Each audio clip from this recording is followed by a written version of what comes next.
자, 안녕하세요.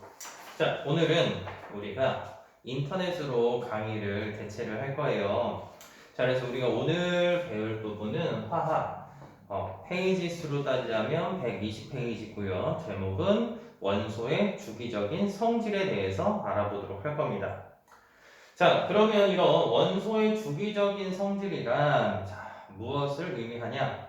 자, 주기적이라는 뜻 자체가 어때요? 어떤 일정한 규칙에 의해서 계속 반복되는 걸 얘기를 하는데 그런 원소들 간의 이제 주기적인 성질, 어떤 성질을 나타내느냐?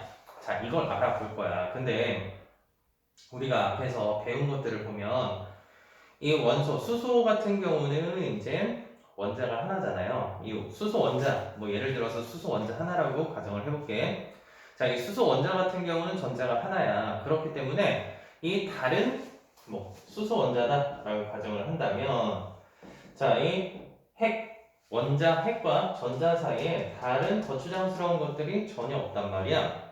근데 예를 들어서 리튬이야. 자, 리튬 같은 경우는 원자 번호 3번에 전자가 하나, 둘, 세 개가 배열이 되겠지. 그러면 이 원자 핵하고 전자 사이에서 작용하는 힘도 있겠지만 전자랑 전자 사이에서 서로 반발력이 작용을 한단 말이야. 그래서 이런 것들에 대해서 우리가 오늘 한번 확인을 해 볼 거예요. 자, 그러면 유효 핵전화. 자, 오늘 배우는 첫 번째 개념이 유효 핵전화. 자, 유효하다라는 건 다들 무슨 뜻인지 알고요. 자, 핵전화가 이 핵전화가 어떤 효과, 그러니까 실질적으로 어떤 효과를 나타낼 수 있는지를 보통 표현을 하게 될 거예요. 자, 여기서 보시면 수소하고 리튬이야. 자, 수소하고 리튬인데 이런 리튬 같은 경우는 원자 번호가 커지기 때문에 전자의 숫자도 많아지겠지? 전자의 수가 많아졌다라는 건 우리가 보통 다전자 원자라고 표현을 해요. 얘는 전자가 하나가 아니지? 그래서 많은 다자를 써서 다전자 원자에서 이 여기서도 보시면 전자랑 전자 사이에서는 마이너스 힘, 즉 반발력이 작용을 한단 말이야. 자, 반발력이 작용해서 이 원자 핵의 인력을 어떻게 하냐? 약하게 하겠지, 당연히. 왜? 얘네 같은 경우는 원자 핵하고 전자 사이에서 아무런 것도 나타나지 않아.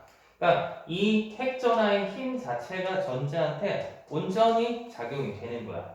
자, 근데 리튬 같은 경우는 이런 식으로 힘이 작용하기는 하지만 자, 여기서 보면 전자랑 전자 사이에서 반발력이 작용을 하죠. 자, 반발력이 있어요. 자, 반발력 때문에 예를 들어서 얘가 얘를 끌어당기는 힘을 10이라고 가정을 했을 때 얘랑 얘 사이에서 작용하는 힘이 2라고 그냥 가정을 해볼게. 그러면 원래대로 만약에 얘가 없다고 가정했을 때 이 전자는 10이라는 힘을 다 받아야 된단 말이야. 근데 여기 안쪽 전자 궤도에 전자가 하나 있기 때문에 얘네들의 힘이 10이었는데 이만큼이 감소되니까 얼마 총? 8만큼이 작용이 되는 거야. 이런 실질적으로 작용하는 힘을 우리는 유효 핵전화라고 보통 표현을 할 수가 있어요. 자, 그래서 책을 잠깐 볼게요. 자, 책을 잠깐 보면 120쪽에 첫 번째 가려막기 효과. 다전자 원자에서 전자 사이의 반발력이 전자에 작용하는 원자 핵의 인력을 약하게 만드는 현상이다. 그러니까 가려막기 효과. 자, 가려막기. 자, 여기서 이 전자하고 이 원자 핵 사이에서 작용하는 힘을 얘가 막아버렸단 말이야. 그 막은 걸 가려막기 효과라고 얘기를 하는 거예요.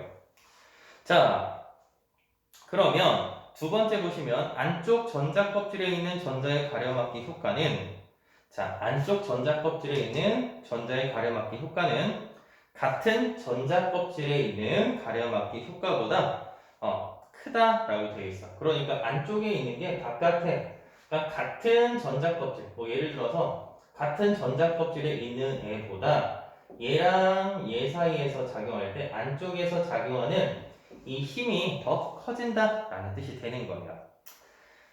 자, 그래서 이 유효핵전화라는 건, 자, 결과적으로 전자가 실제 느끼는 전자가 실제로 느끼는 핵전하. 자, 이것을 우리는 유효핵전화라고 얘기를 합니다. 자, 그래서 여기 책에 있는 그림을 잠깐 볼게요. 여기 보시면 책에 그림이 나오지. 수소하고 얘는 지금 탄소가 나왔네요. 자, 수소를 보시면, 자, 핵전하를 가리는 전자가 없기 때문에 얘는 플러스 1 그대로일 거야. 자, 근데 탄소 같은 경우, 선생님 지금 여기 리튬이라고 써놨는데, 자, 탄소 같은 경우도 마찬가지지. 안에서 끌어당기는 힘이 플러스 6이야.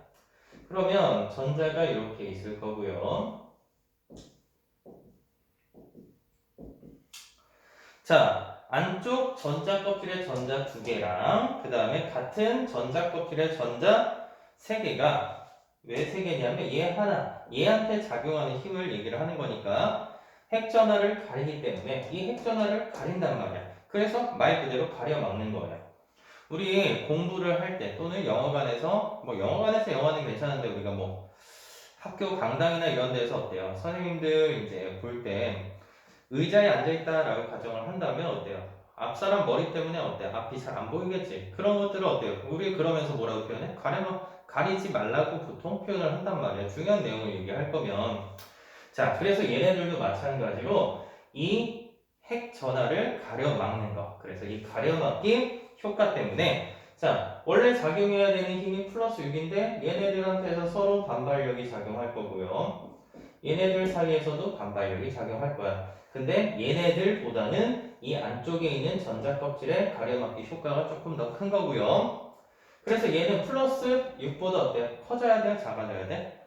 가려막기 효과가 나오니까 실제보다 작아지게 된다라는 거 기억을 하시면 될 것 같습니다. 자, 그러면 이 유효핵전화에 자, 주기성이라고 나와요. 자, 주기성. 자, 이 유효핵전화의 크기도 주기성을 띠는데 자, 같은 주기일 때 자, 같은 주기라는 건 전자 껍질 수가 어떻다? 동일하다. 자, 그러면 자, 원자 번호가 커질수록 원자과 전자니까 화학 결합에 참여할 수 있는 전자지. 자, 원자과 전자가 느끼는 유효 핵전하가 커지게 된다. 자, 같은 주기일 때는 원자 번호가 증가하면 유효 핵전하도 커지게 된다. 즉, 원자 번호가 커지게 된다면 자, 핵전하의 힘이 어때요? 커지는 거지, 그치? 핵전하가 커지기 때문에 자, 커져. 근데 봐봐. 그러니까 탄소 같은 경우는 6번. 자, 그 다음에 7번이 있어요. 자, 7번이 있다고 가정했을 때 하나, 둘, 셋, 넷, 뭐 5개야. 그러면 이 핵전하가 늘어난 게 얘네들 사이에서 작용하는 가려막기 효과의 증가보다 훨씬 더 커진다라는 거야. 그러니까 이 원자 번호가 커질수록 유효 핵전하가 커지게 된다. 이게 같은 주기일 때 기억하셔야 되고요. 자, 그러면 같은 족일 때, 같은 족은 어때요? 원자과 전자 수가 같지? 자, 이 원자과 전자의 수가 같은데